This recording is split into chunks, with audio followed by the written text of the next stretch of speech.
Estamos en la oficina del presidente de la parroquia de Jefferson, del Jefferson Parish. John+Young, nuestro presidente, ha tenido la amabilidad y la gentileza de concedernos una entrevista. Para este fin también vamos a tener la ayuda de dos medios de comunicación muy importantes aquí en New Orleans y en Luisiana, El Tiempo New Orleans y Jambalaya News Louisiana. Así que vamos a tener una entrevista con él para preguntarle algunas cosas concernientes a la comunidad hispana y también algunas cosas concernientes a la comunidad en general. Como les dije anteriormente, estamos ya con el presidente de nuestra parroquia, la parroquia de Jefferson, John+Young. John+Young, it's the second time you're here on our show. Thank you very much for It's always good to be with you. giving the opportunity of us asking you some questions. Last time you were on our show was almost a year ago, the night prior to the election. Correct, I remember. And I think that, You pushed me over the finish line. Exactly. We are convinced that the only reason you won is because you were on our show the day before. I'm not gonna argue with you. Le digo a John que la última vez que estuvo en nuestro programa fue precisamente la noche antes de la elección y le digo bromeando también que esa es la única razón por la que ganó las elecciones. So thank you so much. Sure. I do have some questions. Actually, I have the help of the two most important bilingual newspapers in Louisiana, which are Great. El Tiempo New Orleans and Jambalaya News. So they have submitted their questions as well. So I'm going to start with Jambalaya News Louisiana. These questions were submitted by the publisher and editor-in-chief, Brenda Murphy.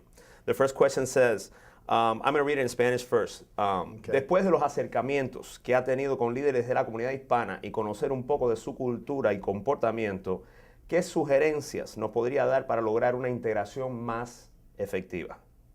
After reaching out to the Hispanic community and learning a little bit about their culture and habits, what will be your suggestion for a more effective integration?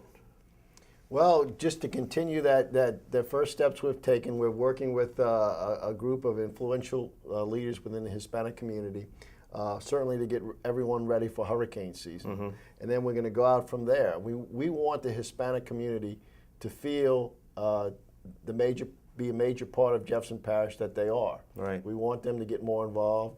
I've appointed like Dr. Vincent Madrigal to the JEDCO board. We want more Hispanics involved in our boards and commissions and involved in the economic life of Jefferson Parish. You know, another example of what we're trying to do is with our CERT teams, our citizen teams that get involved with hurricane evacuations and emergencies of every type. Right. We have a husband and wife Hispanic team, and we're trying to get more Hispanics, more Vietnamese, and more of our diversity, their strength and diversity, and certainly we want to have that in Jefferson Parish. That'll make us a stronger and better parish. We still have a Hispanic liaison, certainly also for to translate during emergency situations, but I'm talking about on a day-to-day basis.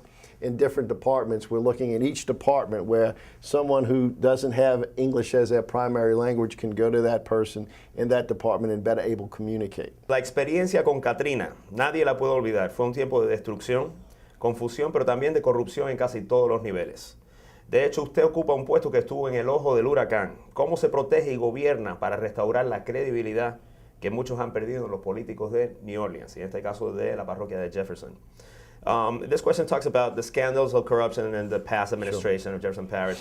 How do you guard to restore the credibility that many have lost in politicians in Jefferson Parish and New Orleans, and Louisiana in general? I'm so glad you asked that question. We've done a lot of things since last October. First and foremost, what I did was all of the executive level employees, those who work at will, not non-civil service, have signed an affidavit saying their sole and exclusive employment is going to be with Jefferson Parish, so as to avoid conflicts of interest that happened in the past. Right.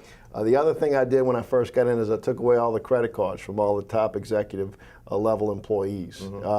There are only two individuals in the executive department who have credit cards. That's the director of finance and the chief operating officer. I don't even have one, and I don't want one. Then we started a whistleblower hotline.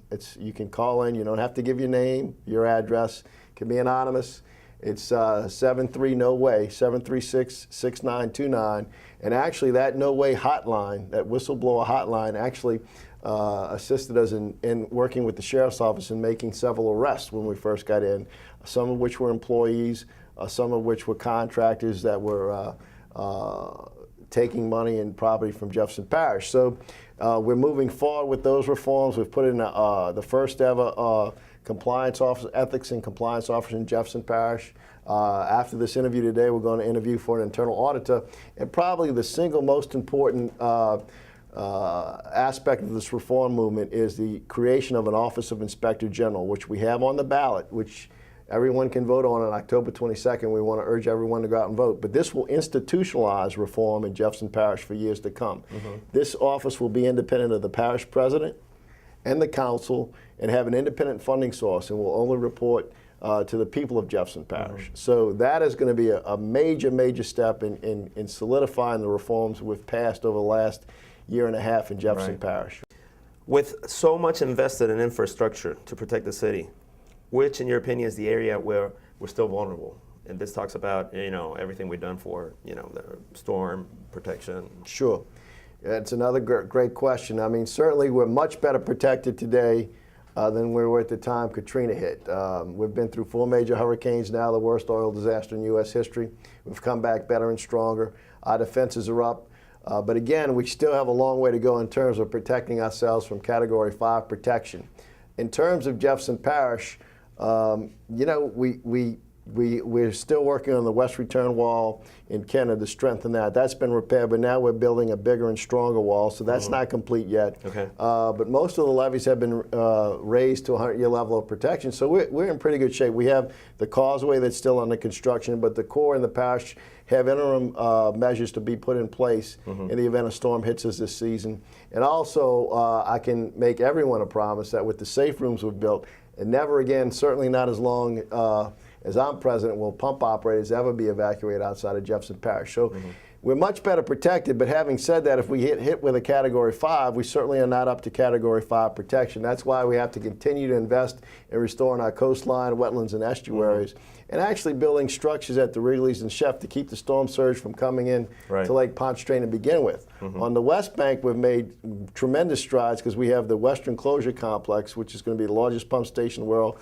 That's built at the intersection of Algiers and Harvey Canal, so that prevents the storm surge, tidal surge from coming into the Harvey Canal. We have the Harvey Canal flood wall, so we're much better protected. But again, it's a marathon, not a sprint, and we're going to have to continue to invest in this infrastructure. These next questions are actually submitted by Brenda Melara for El Tiempo New Orleans. What is Jefferson Parish's worst enemy, if there's any? Well, I guess the worst enemy is apathy. Certainly, that's why I'm reaching out. I'm going to civic events, and sometimes because of that situation with the scandals and the resignations, people lost a lot of confidence in parish government. And the worst enemy we have is apathy. Everyone has a role to play. This is your government, and we want everybody to get actively involved. We get a lot of good suggestions. I get a lot of good suggestions from constituents. You recently had hurricane preparedness meetings with Hispanic press, letting them know the information is now available in Spanish and that you will have bilingual interpreters on hand. Correct. To give out information in case of an imminent hurricane, right? Yes. What other plans are being developed to include the Hispanic community and make them feel that they can also be part of the change and recovery of Jefferson Parish? Well, again, that's why we're continuing to reach out with this Hispanic media, Hispanic leaders to see what we can do. I mean, this is what we want to do, but we also want feedback as to what we can do to reach out. These next questions are actually a follow-up on that last interview that we had. Sure. I remember you saying that we all want the same things. Correct. Vietnamese, Hispanics, anybody. Safe homes and streets. Yep. Educational opportunities for our children, and also economical opportunities for ourselves. Yep. Those are the three major things. Talking about education for the children, with all these bilingual programs and other programs that are, in danger of disappearing, what's the position of the Jefferson Parish administration? I mean, can they do anything? Can they help? Well, first of all, we don't have any direct involvement, and everyone's budgets are constrained. But our job, the way I see it, and it's kind of a chicken and egg, is, economic development is tied in with education. So if you have a productive public educational system, we have a great private and parochial system, but public education is how you retain and attract industry. Right. We have to have a vibrant public educational system for economic development. That's the foundation upon which you build economic development. But where I see Jefferson Parish government, we can certainly be of assistance to the school system. working with the school system and the business community, and also by promoting economic development and retaining businesses and bringing new industry here to Jefferson Parish. Right. That'll help support the educational system. Economical opportunities, and I'm thinking we talked about Avondale Shipyard. Right. What's the latest on that? Great question. Avondale Shipyard is a challenge, but it's also an opportunity, and we're working together with Geno Inc. and LED at the state level to try to remarket that property.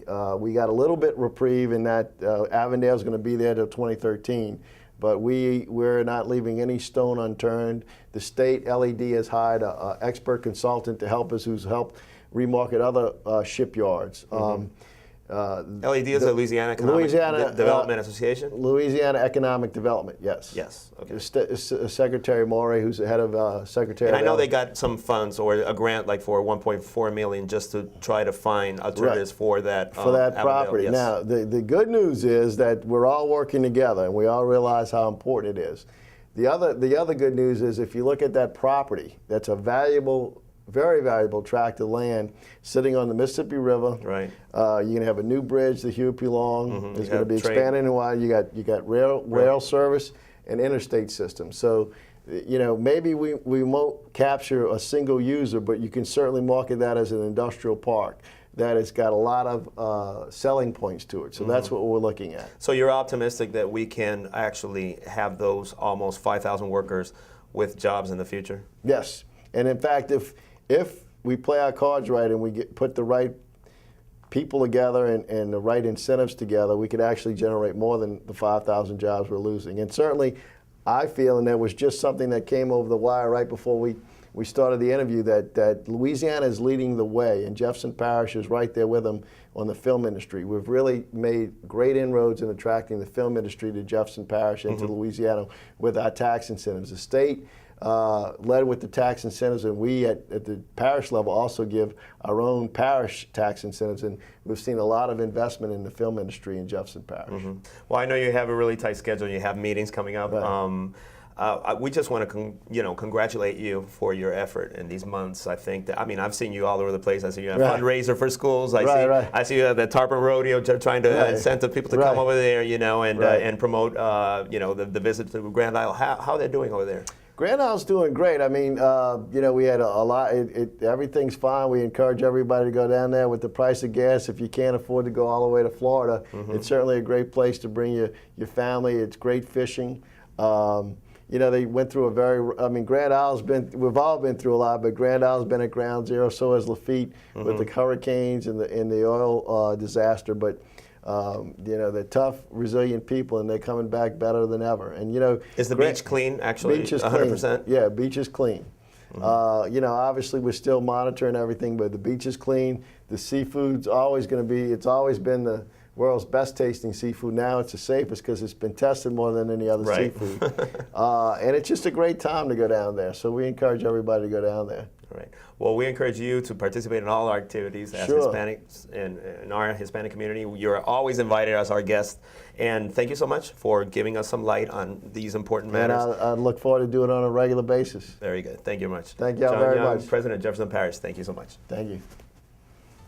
Ya llegamos al final de nuestro programa. Si se les hizo corto o si se perdieron algún detalle del programa, nos puede sintonizar mañana, sábado, a las 9:30 de la mañana. Si nos está sintonizando el sábado, pueden ver el programa por Facebook, que siempre lo ponemos el lunes. ¿Cómo pueden verlo por Facebook? Lo pueden buscar en Facebook a ¿Qué pasa en New Orleans? O en nuestra página de internet a quepasaneworleans.com. Ahí nos pueden mandar cualquier comentario, cualquier pregunta o cualquier sugerencia que tengan acerca de su programa, que es suyo también. Espero que hayan disfrutado del programa, que hayan tomado nota de los eventos, salgan, diviértanse el fin de semana. Como siempre, dedíquenle un poquito de tiempo a los amigos y sobre todo a la familia. Diviértanse, pásensela bien, con responsabilidad. Y como siempre, nosotros les deseamos desde aquí, H para usted.